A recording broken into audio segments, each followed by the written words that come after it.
Tendance, mon ami, chaque soir en ouverture de Smart Bourse, nous retrouvons Pauline Gratel qui vous apporte les infos clés du jour sur les marchés. Bonsoir Pauline. Bonsoir. Et c'est une semaine qui se termine par une séance de baisse assez générale sur les indices actions. Oui, en Europe, tous cèdent plus de 1,5%. Le CAC repasse sous les 8200 points après le record à 8300 points inscrit hier. Aux États-Unis, les indices ont ouvert en territoire négatif de plus de 1% pour le Dow Jones, le Nasdaq et le S&P 500. Une baisse assez générale donc sur fond de doute sur une nouvelle baisse des taux de la Fed lors de sa réunion des 9 et 10 décembre et sur fond aussi de doute sur les valorisations élevées des techs américaines. Commençons par le sujet de la réserve fédérale américaine du coup, Pauline. Les marchés estiment qu'il y a autant de possibilités que la Fed abaisse ses taux de 25 points de base ou qu'elle les laisse inchangés. De plus en plus de représentants de la Fed sous-entendent qu'une baisse est loin d'être acquise. En même temps, Jérôme Powell l'avait lui-même indiqué.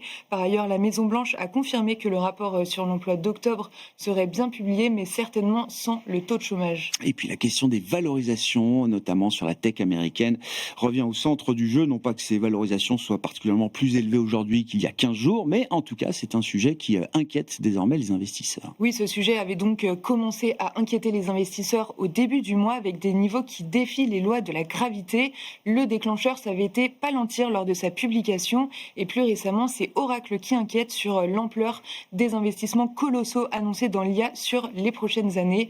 Depuis le 1er novembre, il y a donc 2 semaines, le titre plonge de 20%. Et puis à propos de tech, un mot d'Ubisoft qui a surpris le marché ce matin en appuyant sur pause. Oui, quelques minutes avant d'annoncer les résultats du premier semestre et sans explication, Ubisoft a décalé la publication sine die et demandé la suspension de sa cotation à Paris. Cela peut être interprété comme le signal d'importantes annonces à venir qui pourraient influer fortement sur le cours de bourse. On rappelle que le titre Ubisoft plonge de 50% depuis le début de l'année. Le marché s'invite par ailleurs dans le débat budgétaire au Royaume-Uni à 2 semaines de la présentation d'un budget. Oui, Rachel Reeves et Keir Starmer abandonnent leur projet d'augmentation de l'impôt sur le revenu. Ce revirement inattendu inquiète puisque cette mesure visait à augmenter les recettes pour combler le déficit. Dans ce contexte, les taux longs britanniques s'envolent de 15 points de base pour le rendement à 30 ans, au-delà de 5,30%, et aussi de 15 points de base pour le rendement britannique à 10 ans, qui évolue autour de 4,55%. Qu'en est-il des autres grands marchés obligataires dans ce contexte, Pauline ? Le rendement américain à 10 ans reste stable autour de 4,10%. En Europe, le rendement allemand de même échéance remonte un petit peu autour de 2,70%. Sur le marché d'échange, plusieurs mouvements sont à signaler. Le yen recule après que le Premier ministre a écarté l'idée d'une hausse des taux d'intérêt. La livre sterling recule aussi, tout comme le dollar.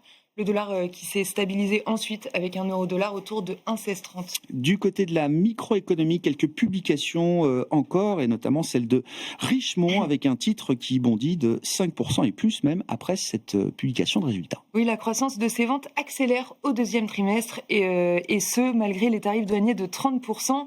Les ventes sont supérieures aux attentes, en hausse de 14%, tirées par les États-Unis et par l'Asie. Au sujet des tarifs douaniers, à noter que les États-Unis et la Suisse viennent de conclure un accord pour réduire les droits de douane à 15% sur les produits suisses. Et puis Alstom a également fait état d'une solide publication. Oui, et le titre figurait même en tête du SBF 120 et en hausse de 5% au meilleur de la séance.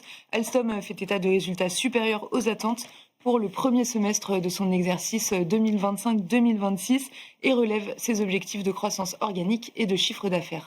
Quels seront les événements marquants attendus la semaine prochaine sur les marchés, Pauline ? La semaine prochaine, on prendra connaissance des résultats de Nvidia publiés mercredi après la clôture des marchés. Côté macro, aux États-Unis, on regardera la production industrielle du mois d'octobre et aussi les PMI préliminaires pour le mois de novembre.